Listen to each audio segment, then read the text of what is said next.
Greetings, Taylor County Elementary School families. I am Courtney Bethea, the principal of Taylor County Elementary School. Welcome to our annual Title I parent meeting. To avoid having large amounts of people in the school at one time, we have made the difficult decision to hold this meeting virtually. We miss having parents and families in our school, and we look forward to eventually having events in person again. Thank you for being patient as we continue to navigate school life and activities in the safest manner possible. I want you all to know that we are here for you and your students, and should you have any quick concerns or questions, please do not hesitate to reach out to us. Our teachers and support staff have been working diligently this year to ensure your children are receiving high-quality instruction. Please stay connected with them on Class Dojo and look for them to send you information this afternoon about how learning is going this school year. Ms. Popple, the assistant principal, is now going to explain the purpose of this meeting. As a Title I school, Taylor County Elementary School is required to host one annual parent meeting to discuss Title I. Title I is the largest federally funded educational program. The program provides supplemental funds to school districts to assist schools with the highest student concentrations of poverty to meet school educational goals. We use these funds in various ways to support student achievement and to provide instructional services, interventions, and supplemental educational opportunities to our students. Many of the decisions we make in using our Title I funds are based on data-informed decisions. Several key pieces of data we use at Taylor County Elementary School are FSA data and iReady data. 3 times a year, our students take an iReady diagnostic assessment. The data we receive from these diagnostic assessments allow us to set individual iReady learning paths for every student and better prepare them for the FSA at the end of the school year. Tomorrow, you will be receiving your student's data sheet from both last year's FSA and this year's AP1 iReady Diagnostic. Ms. White, one of our instructional coaches, will be doing a demonstration on how you as a parent can read these data sheets and better assist your students at home. Hey TCES family, I'm so happy to be here at our first Title I Parent Night. This is our annual meeting that we have each year to explain several things to you. My name is Dina White, and I am one of the instructional coaches here at the elementary school. And I'm super excited to be able to speak to each of you tonight and to bring you some information that I think you'll find very helpful. The first thing I want to talk about is FSA reports. If your child was in 3rd grade or 4th grade last year, or 5th grade, this Wednesday, September 15th, they will receive a paper that looks like this in their Wednesday folder. And they should actually have 2. They'll have one for reading and one for math. This is the score report that we received from the state that talks about the students' performance and how they did on the FSA last year in 2021. I want to show you what the report looks like so that you can go through and read it and have this information to kind of explain what all this stuff is on this report. Also, I would suggest when you get this in the Wednesday folder, you might want to come back to this video and play it and kind of go through during the explanation that I'm going to have here on the screen. And then that way you can go through your report and be able to relate that to the information I'm giving you to better help you understand it. Okay? So first of all, when you receive the report, on the very front, it of course will have your child's name, and there'll be some explanation here. But the important part of the first page is this section right here. Now what this shows is what your child scored in either ELA, which is our reading test, or math. And you'll be able to tell at the top which subject that it is. But right here on the scores, what we all shoot for and hope that the students score at least is a level 3. And you can see here on this bar, they can score a 1, 2, 3, 4, or 5. Level 3 is the proficiency level, is what the state accepts. Level 4 and 5 is a little bit above proficiency. Level 1 and 2 is a little bit below. So when you get your child's report, it will be colored in blue or some other color, probably depending on the grade level. But it'll be the colored number, and it's also out here. And this will show you where your child scored on that subject for that particular test. Also out to the side and over here, it will tell you if they are above grade level and kind of what it will look like about them being successful during the next school year. So again, we want to score a level 3, but if they didn't score a level 3, it is okay. We have services set up here at the elementary school as far as daytime services, tutoring services after school, and some additional help in the classroom that we're really going to provide extra assistance to these students, especially if they scored in that level 1 or 2 area. So we are here to help the students, and we will work with you and the student to make sure we can help them advance as much as possible during the school year. So once you look at that, you'll see what level. You'll also see some little numbers here on the side, and that shows you the scale of numbers that you might score between for that level. For instance, it may be between 200 and 250. And if that is right here, well, actually we'll go here on this one where they scored on this level 4. Here's the 2 numbers they can fall between. You can see they're at 377, and that arrow is right there close to that line. Now what that will tell you is it shows you how close you are to the next level. So this person that scored a level 4, they were almost to level 5, just a few more points away. That's beneficial so that you can know if they were a lower level, so that you can provide the services. We can provide it, we can work at home, the student knows what they need to do because they don't want to drop down, they want to keep going up, and this number is going to help you know where you fell in that particular level. Now the second page, like when you have your report, you will turn over and it will look like this, which is right here. Now on this report, if your child was in 3rd grade last year, they don't have this section, so don't let that scare you if you open up the report and this isn't there. They start putting this graph in once the child is in 4th grade. So if you're in 4th grade, you'll have this, and it basically shows how your child scored over time. So if you were in 4th grade, you'll just have 1 bar because that's the first year that they put this bar there. Each year after this year, they add a bar, and over here on the right would be the most recent test score. But like I said, everybody at our school this year will either have no bar if you were in 3rd grade, or you will just have 1 bar. It again tells you the level that your child scored, which is back over here from the front page, and then in future years they will keep adding the scores so that you can see over time in a graph how your child is doing and how they're performing, to see if they're staying the same or going up or coming down. Hopefully we're seeing a gradual increase over time. Okay. Right below that, there is another graph, and this graph just basically shows you again what your child's level was, and it will say school, district, and state, and then there'll be a % there. And what it is, what this score tells you, it gives you the % of other students that scored that same level as your child did. So for instance, it'll have a %, this one doesn't have it, but the ones that you receive will. It may say like 20%, so you'll know that your child scored the same as 20% of the other children in the school. Same thing with the district. You can look at the %, and this child would have scored 20%, the same as 20% of the other children in the district, and they would have scored the same score as 20% of other students in the state.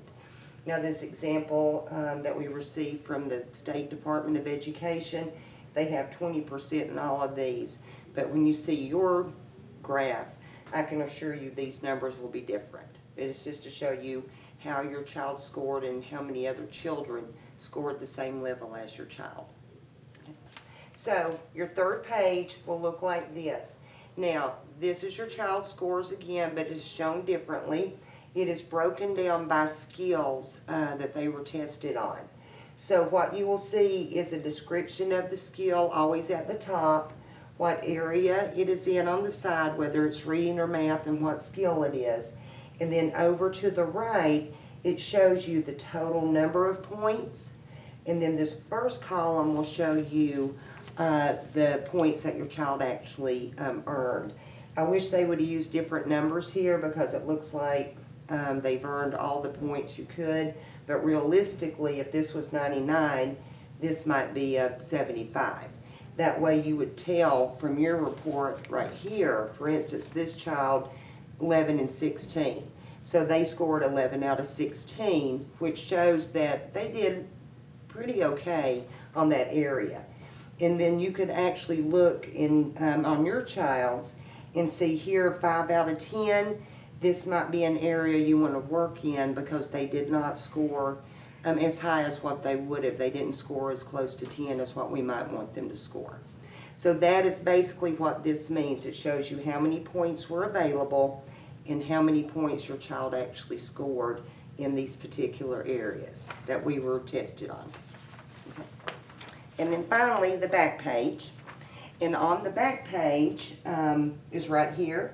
This is basically just some information for you that tells you about websites you can go to. There's some information about the State Department of Education and some help centers. And this is just for you if you want to get more information or find extra resources or know who to contact about different questions. That is what that back page is for. Okay. So from this, we're going to actually lead into another document that I did want to show you because it relates to the FSA. And you know, at any time, if as you're looking at these reports, if you have questions, you're always welcome to call me or contact your child's teacher, and we can always help you and go into more detail as well on these things.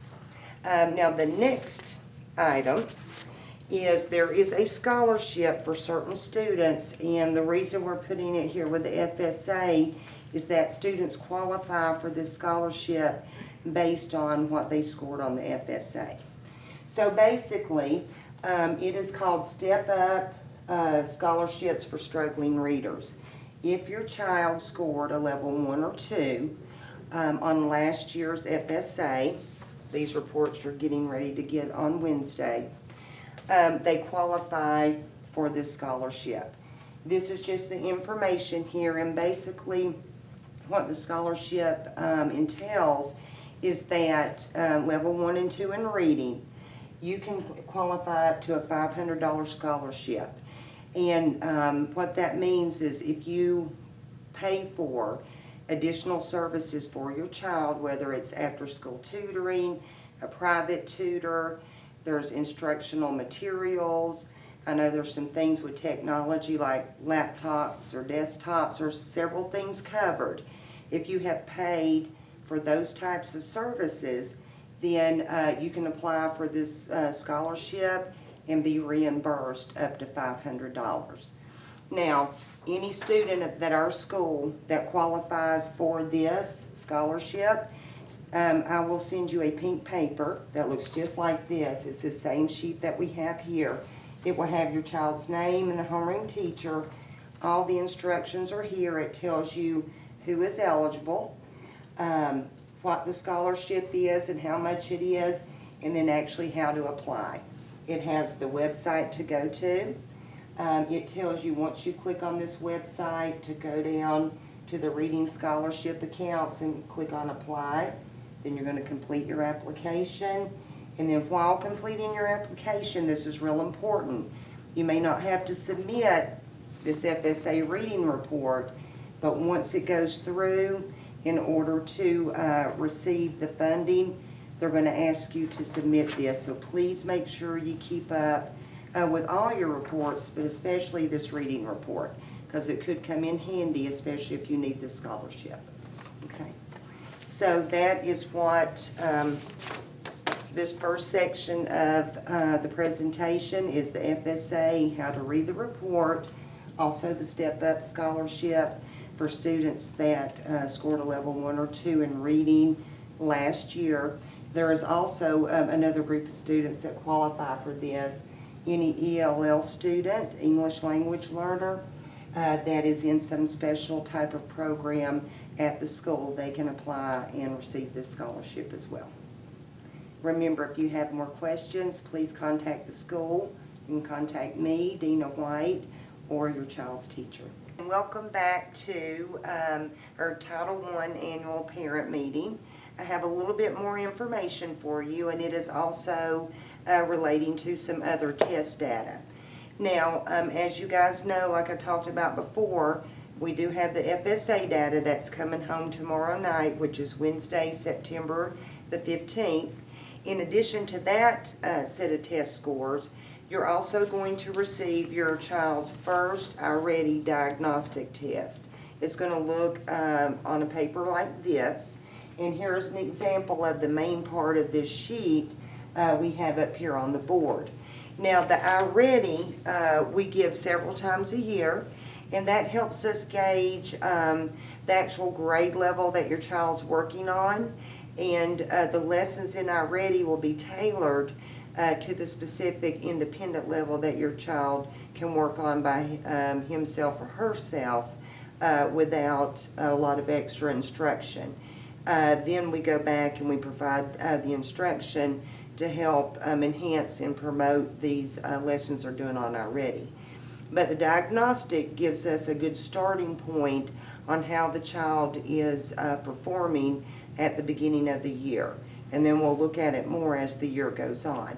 Now, the report that you're going to receive tomorrow in the Wednesday folder will have this graph, but it will not have this piece right here. You will get one later in the year that has 2 bar graphs on it, but tomorrow your graph will just have the one. And what this tells you is, of course, it tells you the date your child took the test.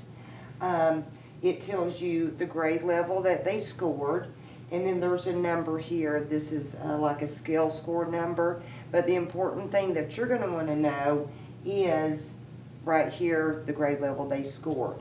So basically, if this child was in 5th grade and they scored at grade 5, that is a good thing. They're working on grade level, and you can tell right here that the score here, it shows you in between what levels they score. Now, the report that you will receive will have a few more lines in it. It'll look like this, but there'll be some additional lines here. Kind of looks, probably can see a little bit of dark line there. But those are projected scores. It'll have one that's typical about how much students grow by the end of the year. That scores that level that your child scored at the beginning. And then it's like an enhanced score that has a higher level. That's like an aggressive goal that your child can work to get to. That's attainable. They can get there, but it may take some extra work. And of course, we want to hit that first line, but I would like to see all of our students here at TCES really strive to hit that second line and make as much growth as they possibly can this year. That would make all of us happy, and I know that we can do that. So we're going to be encouraging students to do as much as they can and go as far as they can this year. But that will be the main part of this report. Like I said, later in the year, I think around December, you'll get another report, and it will have the second bar. And that way you can compare the 2 test scores at that point. But we'll talk more about that when that time gets here, and we'll show you how to compare the scores and how your child's doing. Another thing that you'll see on the report is right here on the right-hand side. You'll get one of these for reading and math, just like the FSA. This one happens to be a reading test printout, but it has the areas that they were tested in. And then right here on this first column, it tells you kind of what grade level they scored on these particular areas. And then this here, again, you won't have this column on this first report. It's just going to look like this. It'll be the area and the 1 score. And some of these will have like a little dot here instead of tested out, or the grade level. It'll have the number and maybe like a little circle filled in, so that it will help you identify more quickly how your child did in these areas. Again, you can look at the specific areas. Then, of course, if your child's in 5th grade, you're going to hope that I'll be, say, somewhere around 5th grade. If they're at 3rd grade, you're hoping that they are somewhere around 3rd grade. But like I said on the FSA, if your child scored a little bit lower than what grade level they're in, that is okay.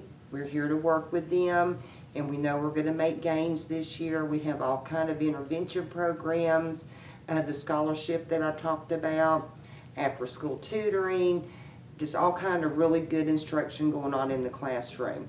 And we love all the children here, and we really want them, and we expect them to grow as much as they can by the end of the school year. So that's what we're kind of looking at right here. Okay. Thank you so much. This concludes our annual Title I parent meeting. We appreciate everyone who logged in this evening and watched the video. Thank you, and if you have any questions, feel free to reach out to us, the principal, assistant principal, or our coach, and the teachers. We are all here to help you, and we appreciate you participating.